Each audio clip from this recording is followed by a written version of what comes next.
ඔබ සමාජයෙන් පවුලෙන් දරුවන්ගෙන් බලාපොරොත්තු වන හැසිරීම ඔබට ලැබෙන්නේ නැත්නම් ඇත්තටම කවුද වැරදි? අපි බලමු. channel එක වැදගත් කියලා හිතනවා නම් subscribe කරන්න. like එකක් දාලා ලස්සන comment එකක් ලියාගෙන යන්න. ඒ වගේම ඔයාගේ යාළුවන් අතර share කරන්න. මන් තෝරගත්තා කවුද වැරදි කියලා බලන්න හරි අපූර්ව පුංචි කතන්දරයක්. මේක යුරෝපයේ සිද්ධ වෙන සිදුවීමක්. මේකේ කතා නායිකාව පුංචි ගැහණු ළමෙක්. මේ වෙලාවේ මට ඒ ගැහණු ළමයාගේ නම නම් මතක නෑ. ඒ නිසා මම ඒ ගැහණු ළමයාගේ නම විදියට උපකල්පනය කරනවා එමී කියන නම. මේ පුංචි ගැහණු ළමයා එක වසර පන්තියට ඇතුළත් වෙනවා. ඉතාලම හොඳින් ඉගෙන ගන්නවා. හරිම හුරුබුහුටි ගැහණු ළමෙක්.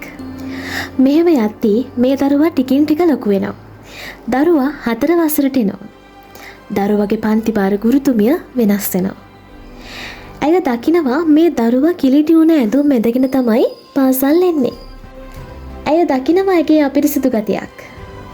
පුංචි එමීට අවවාද කරනවා ඇය. පුංචි එමී නැවත පාසල් එන්නෙත් ඒ විදිහටම තමයි. ගුරුතුමිය එමී ළඟටවත් යන්න කැමති වුණේ නැහැ. 4 වසර ඉන්න එමී 5 වසරට යද්දී සටහන් දමන රිපෝට් බුක් එක මේ ටීචර්ට හම්බ වෙනවා. මේ ගුරුතුමිය මේ පොත අරගෙන පිළිකුලෙන් තමයි පොත පෙරලන්නේ. හැබැයි එහෙම පොත පෙරළුවාට ටීචර්ව පුදුම කරවන යම් කිසි දෙයක් මේ පොත ඇතුලේ තියෙනවා. එමීගේ එක වසර ටීචර් මෙන්න මෙහෙම සඳහන් කරලා තියෙනවා. එමී හොඳ ගැහණු ළමෙක්. හරිම හුරුබුහුටි. දක්ෂ දරුවෙක්. ටීචර්ට හිතාගන්න බෑ එමී දක්ෂයි නම් එමීට කොහොමද මෙහෙම වුනේ කියලා. ඇය අනිත් පිටුවත් පෙරලෙනවා. 2 වසර ගුරුතුමිය මෙන්න මෙහෙම එමී ගැන සටහන් කරලා තියෙනවා. එමී හොඳ දරුවෙක්. ඇගේ මවගේ අසනීපය නිසා ඇයට පාඩම් වැඩ මගහැරී ඇත. ගුරුතුමියට එමී ගැන කරුණාවක් ඇති වෙනවා. ඇය අනෙත් පිටුවත් පෙරලෙනවා. ඒ 3 වෙනි වසර ගුරුතුමිය තබා දියු සටහන. එමී දක්ෂ දරුවෙක්. ඇගේ අම්මගේ වියෝව සහ තාත්තා දමා ගිය නිසා ඇයට කාගේ සරණක්ද? ගුරුතුමියගේ ඇස් කඳුළු වලින් පර වෙනවා. තමාට තමා ගැන ඇතිවෙන අමුතු මූසල හැඟීමක් ගුරුතුමියට ඇති වෙනවා. ඇයට එමීව වැළඳගෙන හයියෙන් කෑ ගහලා අඬන්න තරම් දුකක් ඇති වෙනවා. ඇය එමී ළඟට යනවා. ඇගේ ඔළුව අත ගාලා ඇයට අකුරු කියලා දෙනවා. පුංචි එමීගේ මූණට කාලෙකට පස්සේ හිනාවක් එනවා. ඉතින් එමී අනිත් පහවදා ඉඳලා Tamanට තියෙන සුදු ගවුම හොඳට සෝදලා පිටිසුදුවට ඉස්කෝලේ යන්න පටන් ගන්නවා. ගුරුතුමියටත් හරිම සතුටුයි. මෙහෙම කාලේ ගෙවිලා යනවා.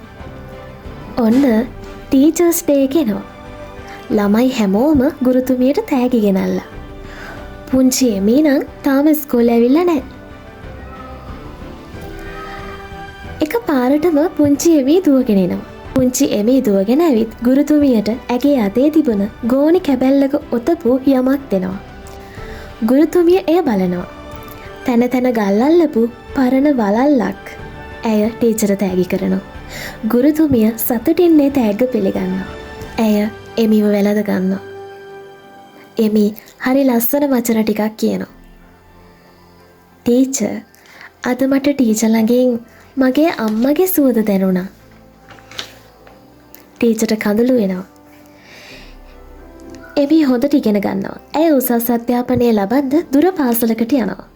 නමුත් හැම මාසෙකම මේ ගුරුතුමියට ලියුම් කෑල්ලක් එවන්න එමී අවත කරන්නේ නැහැ.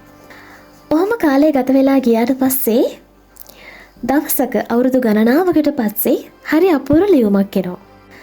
ඒ ලියුමේ සඳහන් කරලා තිබුණේ මෙන්න මෙහෙමයි.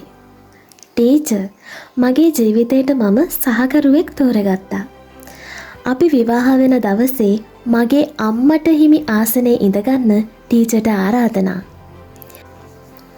ගුරුතුමිය එමී පැවසූ පරිදි එදින යනවා. එමීට පුදුම සතුටුයි.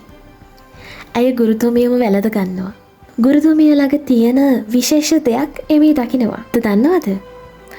ඒ තමයි අර තෑගි කරපු ගල් අල්ලපු පරණ වලල්ල. අහපු හරිම ලස්සන කතාවක්. ඉතින් මුලින්ම ඔබ ප්‍රේම කරන්න. ඔබට පෙරලා මුළු ලෝකයක් ප්‍රේම කරાવી.